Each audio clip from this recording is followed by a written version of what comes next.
Continuing now with Chayei Adam Pesach. We are continuing in the Hilchos Pesach, laws of Passover, in the Chayei Adam, chapter or section 119. We're picking up with halacha 19 over here. We're going to talk about the beracha, and we're going to go through some more of the rules about doing bedikas chametz. So 19 is an instruction that before you go ahead and do the searching, you have to make a beracha. Asher kiddushanu mitzosav v'tzivanu al biur chametz, upon the destruction or the burning of chametz. So even though you're actually just looking for it and not burning it until the next day, nonetheless, since the search itself is a preparatory step in the burning part, it is considered part of or parcel to the burning. And you don't say the beracha for bedikas chametz, because the search itself, this is not the actual purpose of this rabbinic mitzvah. You also don't say al bitul chametz, a blessing for nullifying chametz, because the bitul itself is something that is done internally, something that you feel in your heart, and you can't make a beracha on something that you just feel. And if you go ahead and start the search without saying a beracha, you can make a beracha as long as you are still in the middle of the search and not having completed it. And if you forget to make the beracha the entire time you are searching, okay, then you can make a beracha the next day when you are finally burning the chametz. The Mishnah Berurah says that the beracha was only supposed to be made that night before, and you should try to avoid doing that. But if you do make the beracha, it's not so bad. So it's not so clear. And you should also take care not to speak between the beracha and the beginning of the search. And if you say something that is within the that is not pertinent to the bedika itself, you must take another beracha. So now you say the beracha and you have to start searching. And if you say something before you start searching that pertains to the search itself, then you don't have to make another beracha. And it's better that you not speak at all until you have completed the entire search. Nonetheless, if you went ahead and spoke after you started checking, you don't need to make another beracha. Now, technically speaking, you're allowed to go ahead and say things that are part of the bedika without any penalty, is one of the things that Mishnah Berurah himself adds. Which means that you can say, look over here, look over there. Those are all part of it, but not to go ahead and start chit-chatting about what are we making for tomorrow, what are we doing for the Seder, are we having chicken, are we having brisket? Leave that for later. But if you say, look over here, or especially if you're telling the children when they're searching, look over here, look over there, search over there, because we like to hide the bread in Ashkenazi customs. With one beracha, this is on halacha 20. With one beracha, one may check a number of houses, and if the owner of the houses desires, he can appoint one of the household members at the time when he makes the beracha, and they both check each their own place, relying on the blessing said by the homeowner himself. But if the homeowner is not checking at all, then the homeowner should not make the beracha. Only the one who is doing the checking. So if one of the other members of the household is doing it, then that person should make the beracha, because that person then becomes their proxy. They become their shaliach. Even though the chametz doesn't belong to them, this is now their job. Now, if it just so happens that in the middle of the searching that the Baal Bayis gets tired of all the searching and all the carrying the candle around and has to ask somebody else to finish the search for him, even though that person wasn't there at the time of the beracha, they don't need to make another beracha because it's all one long mitzvah. 21. If there is a long break between the houses, such as one checks one house and has another space in another courtyard, such as their store, they could make a messenger stand in the store, and with the blessing made by the blessing made by the homeowner wouldn't work for that person, and that person who is appointed by the homeowner should then make their own beracha to check in the store. Why? Because it's a very long distance between them, and the beracha doesn't go for a long distance like that. And even if the homeowner were to go ahead and walk the distance to the store to check, that beracha wouldn't help.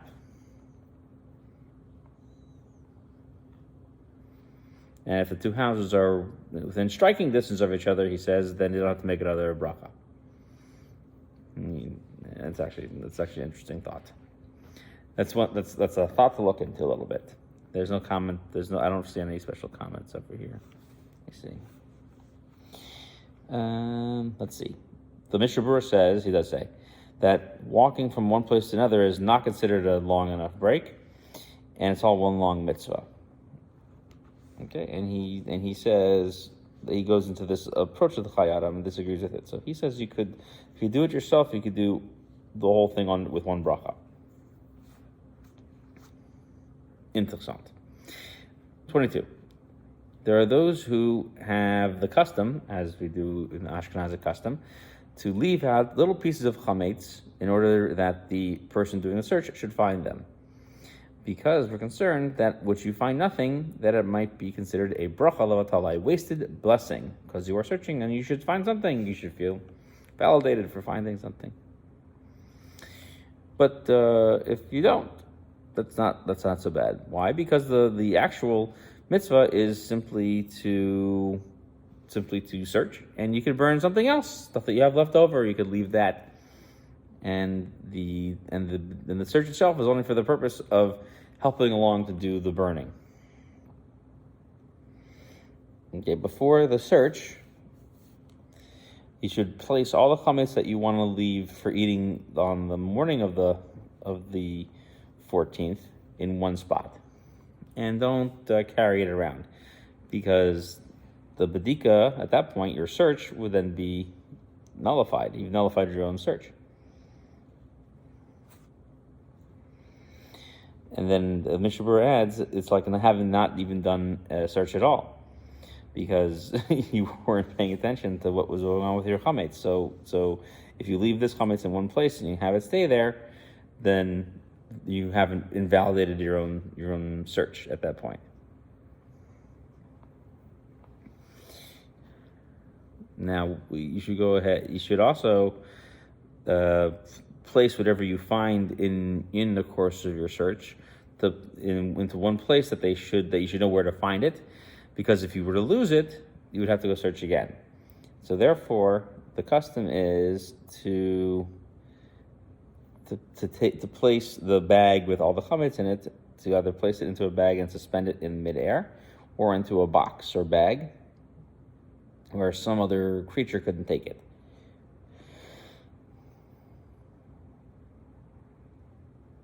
Okay, and there's a long discussion in the Shulchan Aruch. He points out about what happens if you leave a bag and some little rodent gets in there and starts disseminating your chametz all over the house again, whether you have to check it or not.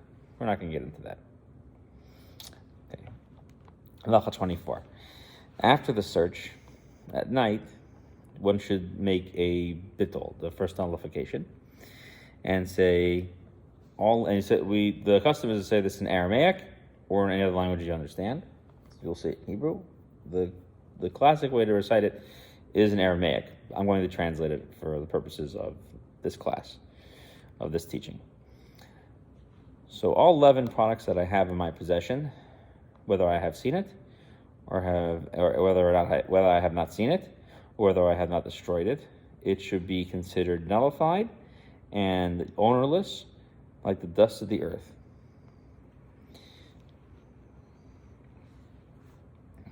Now, we wait till the next day to say what one has seen and what one has not destroyed. You don't do that now because you want to eat tomorrow. So that's why you don't say that at the nighttime. And it's important to tell all types of people who don't understand this language that they should say it in a language they understand. And he has it here in Yiddish. Okay, and so we're not gonna do that right now. We're just translate it into English to my audience. Even though we have just seen, this is halacha chafei, even though we have just seen that a person could appoint a proxy of some type to do the search for the chametz, it's a better mitzvah to do it yourself. Okay, and that's referring to the search itself. But nullifying, you can't do that through a shaliach. That's only through the checking. You have to actually feel the bitul. You have to feel it come from you to say, I think this chametz is valueless. I believe it to be valueless. And if a person were to turn to his friend and say to him, my stuff is no longer ownless, that means nothing.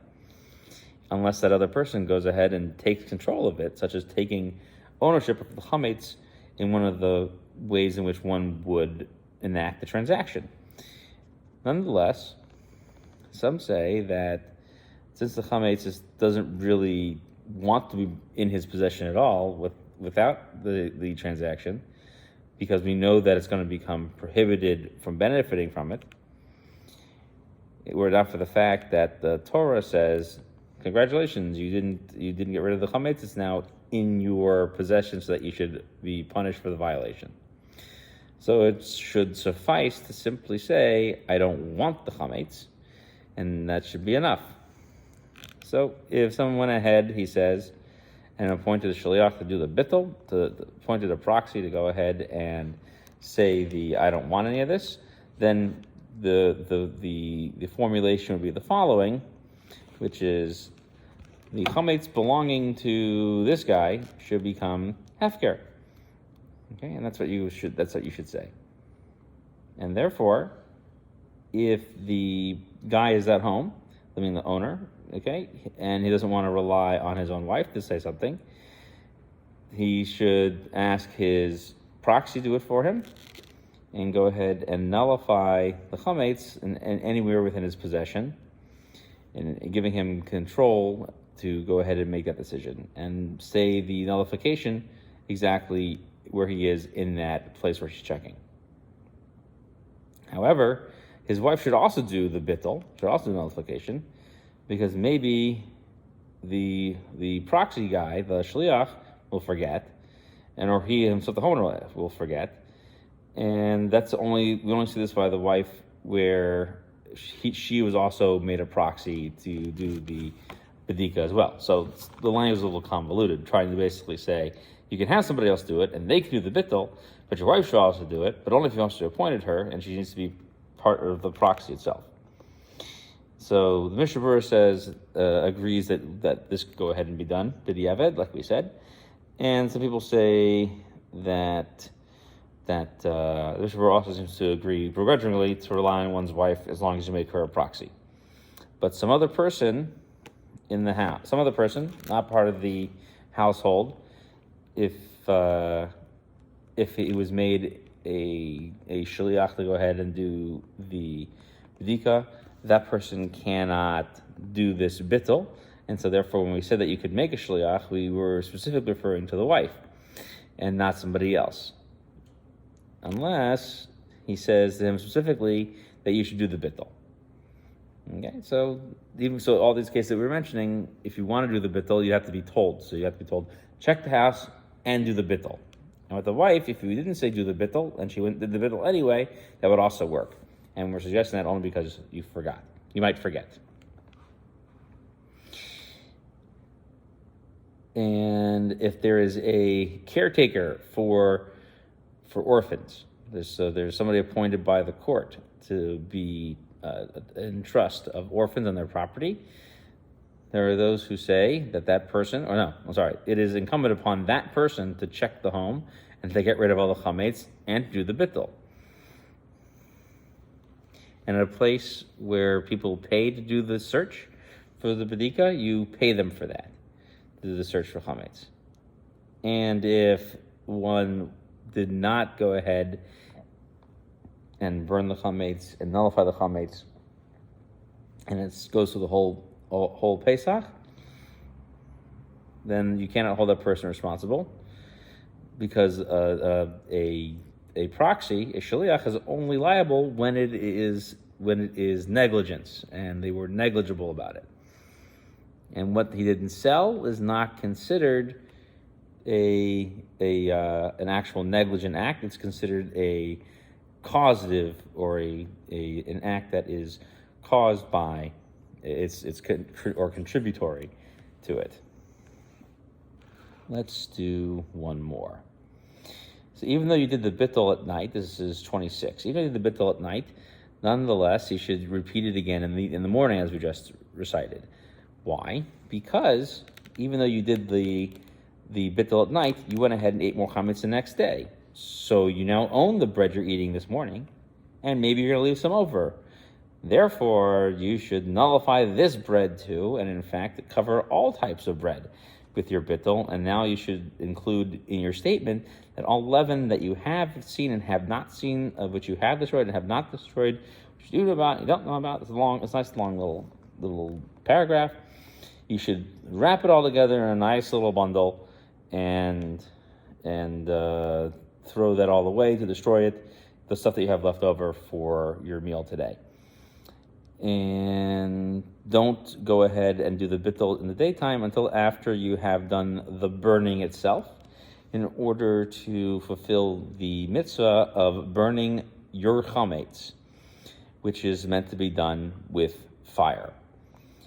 And if you go ahead and nullify your chametz before you burned it, you no longer have ownership over it, and there's no longer a mitzvah to go ahead and torch it. And you should not rely only on the nullification of the daytime, because you might forget to burn the chametz until much later in the day, and then the bitul won't work, the nullification won't work, because after the time of the prohibition, it is no longer yours, whereby you can say it's not mine. It's been taken out of your possession and turned into the chametz that will cause you to violate Passover. And so that's what the Torah does, and so you can't nullify it out of your heart. So you must do the nullification before the prohibition time shows up, and then repeat that bitul, that nullification, at the moment when you have checked at night. Nonetheless, if someone were to go ahead and knead dough that became chametz after the prohibited time, so halfway through the day on the 14th, on the day of the 14th, and that person forgets, and they're worried that dough might become chametz, they can go ahead and be mevatel that dough, even though it's after time of the prohibition, because it's not chametz yet. So therefore, still yours. You can say, "Oh, I forgot about this dough. Let it become dirt, and then go back and burn it." And therefore, we make matzahs shel mitzvah on Erev Pesach, on the eve of Passover, after the halfway through the day, in order to say that all of the if you make matzah shel mitzvah, if you make the matzahs for the mitzvah of the Seder on Erev Pesach after halfway through the day, you should then say all of the little pieces that are left behind should be hefker, in order that you don't violate it. We will pick up next time talking about some of the permutations of what if we didn't do all of these things that we were required to do for checking for chametz.